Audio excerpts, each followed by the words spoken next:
What is up, guys? Wraec here with a new video, and today we are going to talk once again about Clashfronts because, as I said in my video yesterday, today we're going to take a look at the best teams possible. And on my server, as you can see, everything has already started. There's one thing to note, and I want to mention this again in case you're not yet in Clashfronts. This is the countdown of the first deployment phase. I talked about it yesterday, but in case you haven't watched the video yesterday, which you should definitely do, after this countdown ends, the countdown of the first deployment phase, you're no longer able to join Clashfronts, so make sure you join a guild that can go into Clashfronts ASAP. Check my video yesterday for all the requirements, but this is your countdown, and by the time you see the video, it might already be a few hours less than at the time that I'm recording this, of course. So, there was quite an insane release. I was already working at some teams, then I saw that the community was specifically Milan, Gloomy Ghost and Starlord had already put out like an insane amount of work and put out a giant presentation with a ton of teams. And we want to go over some specific teams in there. We want to go over their work so that you can check it out, you can appreciate it. Gloomy Ghost already made a video about it, not going much about over the presentation. I want to give the presentation a little bit more light because I think it well deserves it. So big shout out to them. Gloomy Ghost, the video from Gloomy Ghost will be in the description. Definitely check it out. Leave a subscription, leave a like, and say hello. Would definitely appreciate that. So the presentation looks like this, assembled by Milan, Goth and Starlord. We have Clashfronts February 24th to March 23rd. This will be the entire duration. Made by Fight Club Yapala. That is the river symbol there, and I think that's an Omega. I don't know why. There's an Omega symbol. Has nothing to do with me. So that's the thing. And the way they structure it is again the structure we already saw from Gloomy Ghost. There is this star system, which we can check out, star system, which basically determines the ranking. The ranking varies between basically 2 to 6 stars, though we mostly care about 6 and 5 stars really. 2 stars is, well, if you don't really have a whole lot of heroes, then you rely on the 2-star heroes. By the way, I kind of think it's cute that they put like a little Alce, a little Coco there. That's really, really nice. So, first of all, I want to talk a little bit about this, even though that is made with paint. And we have to talk about the artifacts, specifically 2 things in there. First of all, this one, in case you don't even know that, because that is a new artifact. And this is called Light Force spell, and it is fairly interesting because it provides a ton of attack, fist def, and execution. And then we bless the rearmost ally when a battle starts, lasting for 15 seconds, becomes unaffected, so a little bit like our wonderful lightning spell in that regard, and gains 24% attack and life drain. So this is a very, very interesting artifact that we can later on buff a little bit more, gain more buffs. And this artifact is unlocked once again through the season quests. So if we join quests, go to season quests, we can see right here my weekly limit is there. This one is unlocked, and keep in mind I have the monthly benefits activated, which means I have one of the gazettes bought, so my weekly limit might be 1 week ahead of you in case you don't have those benefits activated. If you see your weekly limit being right here at 2000, you don't have this artifact unlocked yet, then the reason is that those monthly benefits here, that they aren't activated because you don't have a gazette. So you will get this artifact a week later and have to replace it with something else, but there are many options to this. So keep that in mind. And then one more thing that I want to also note at this very point, if you push ahead far enough and put enough effort into it, well, I pretty much put the minimum effort into it, which is like the minimum effort to get the daily AFK stage limit, which I was always above, so I had the highest AFK farming efficiency possible all the time. And if you are at that point, you're probably nearing season resonance level 800 right now. And there are a few things coming together with season resonance level 800. Starting off with the artifacts, we can see reach season resonance level 800 allows us to upgrade our artifact again, and on 25 we actually get the next stat. So this is a huge game changer and something you want to keep in mind when you do your teams. Getting to season resonance level 800 is actually huge. And the next point is that right now we're still stuck at this threshold right here. at the end of basically tier 2 of the faction talents, and we will advance once we get to season resonance level 800.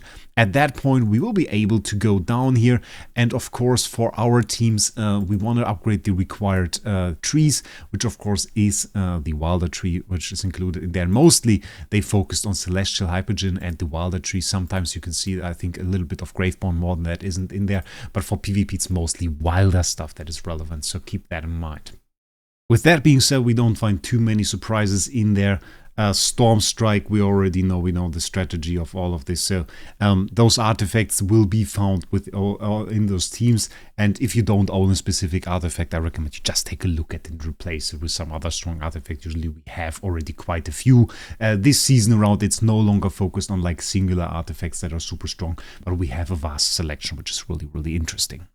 Then I want to quickly go over the 6-star teams, and then we will actually go into codes that you can copy for complete team selection. So like you can just copy a code and get your 5 teams or your 3 teams for Clashfronts right now, and just copy paste them into the game and be ready with it. And that is like very, very cool. I just wanted to show this because I thought it was really, really great and not really covered in Gloomigo's video, so I wanted to show this. So what they did right here is they showed like the team, the Iron Nuke team, and this is a pretty classic team, though I appreciate that they put Alsa in here. We see Alsa is in the team, is on the tiles from Wilder. We have 3 Wilder heroes, so it's Wilder faction skill. Alsa is on the tile for Wilder, so will be protected, which is really, really nice because I get to use my P4 Alsa, which I love. We have Nero in here, could replace it with Brian theoretically, because Nero is here to just take the energy drain from an enemy Lily Mace, so that is like the purpose. And then we have just huge burst here from an Iron Nuke, and they go ahead and they like explain it with this little text for every single team. They have this little whirlwind over here, and I just thought this is really, really cute and really, really insane. So if you don't really know a whole lot about PvP, then I just want to point out, look at this, there are the explanations in here. They go over a lot of details and in a very cool way. So even if you are not really looking for Clashfronts team, I definitely recommend you get this link, get this presentation, and maybe in a silent moment take a look at it, read everything, because there's lots of great PvP knowledge in there that we would definitely not want to lose. So the Wilder Stall is also a team that we're later on going to see. Pretty interesting because we have a lot of magic heroes. Then we have double healers with a little bit of haste for the Bonnie. If you have a strong Bonnie, that is definitely a carrying team. Storm Strike spell on there, which I thought was interesting. I would have expected a Graveborn burst like we've covered in the last video. They decided for Wilder Stall.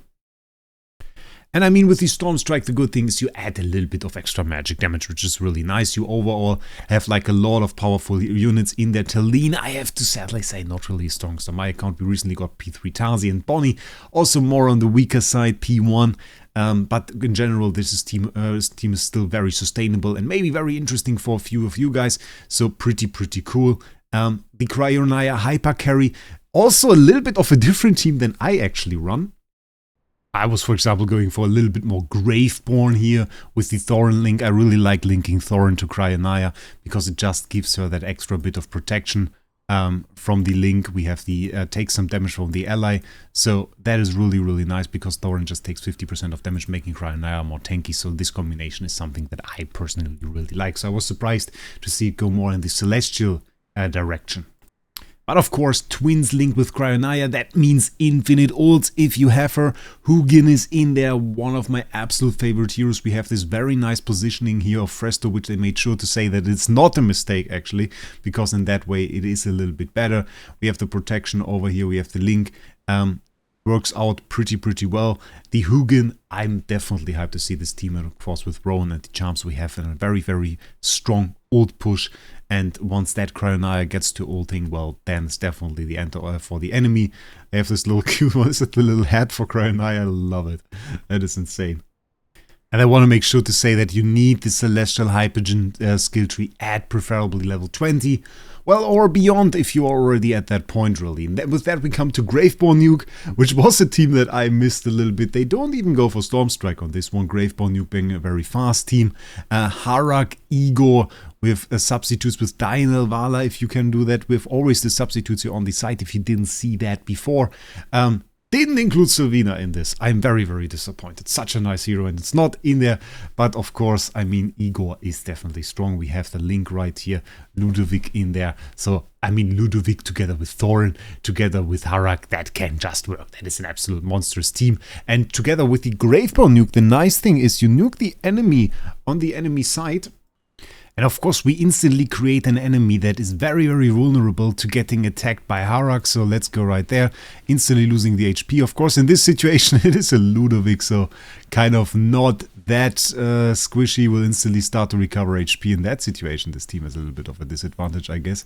But once that Harak gets going, and of course you amplify the speed at which that happens, you absolutely cut through the enemy. And he starts off with a little bit of extra attack due to this Gravebone skill, which is really, really nice. And Harak in general a good unit because we also gain unaffected during the fight, which is really, really nice. Whenever we are in like an ult or something, we don't have to be afraid of an enemy Tazi, for example, because we're just going to be unaffected and there won't be any problem here. And then even our normal attacks, you just saw it, take 80% of the life of a Lily May, and we still have Igor as kind of like a fallback hero doing a ton of damage there. So that's pretty good. I'd still like Sylvina. So that works out, and this is definitely a 6-star team, there is no question about it. And they would describe even the Stormstrike thing, even without Stormstrike, this team does amazing by letting super carries such as Harak or Vala succeed.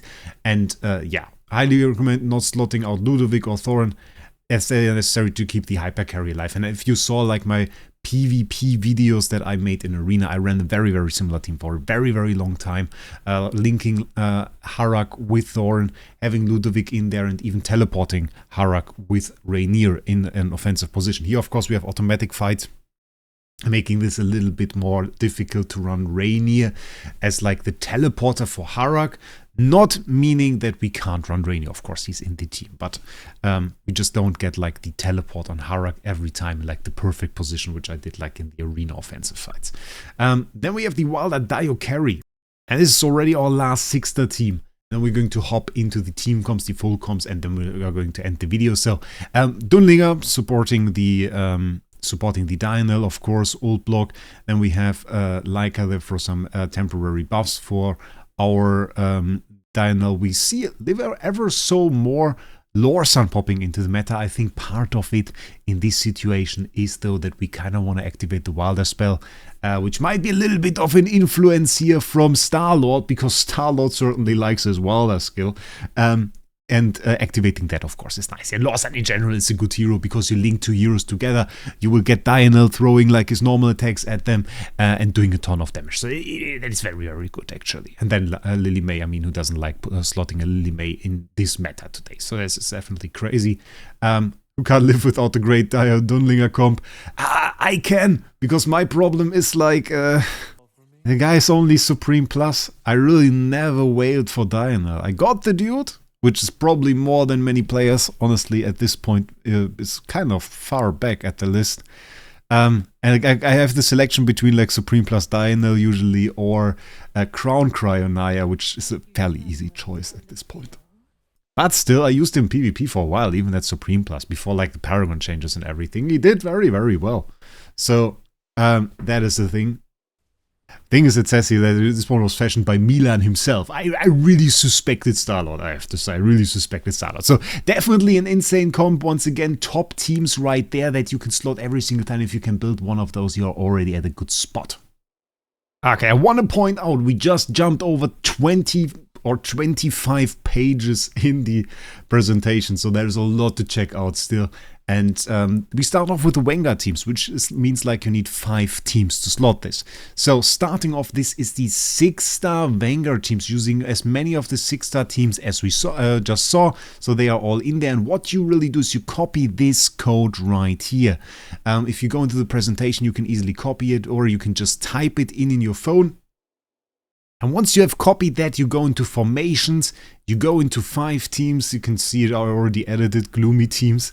You type add by ID, just paste in your code, and it will show you the exact comp as it is set on the account of Milan right here, by the way, who has the Tazi skin. Everybody hate on him, I don't even have that.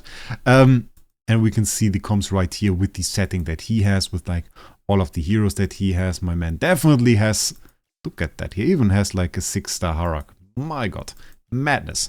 And one more thing, I didn't even say that, but for a lot of heroes, try to get like the legendary charms as well, because that will also boost your stuff. And then you can just save it, and it will set it like as a new comp right there with your own heroes, of course, with your own stats and everything. And that is something that you can then take. And for example, we go into my guild right now. We go into Clashfronts because I definitely want to use those teams. We just click deploy right here.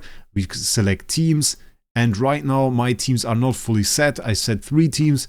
And then we go into formations and it will show us the 5-team formation. We can copy the one that we just used. Bam! Next.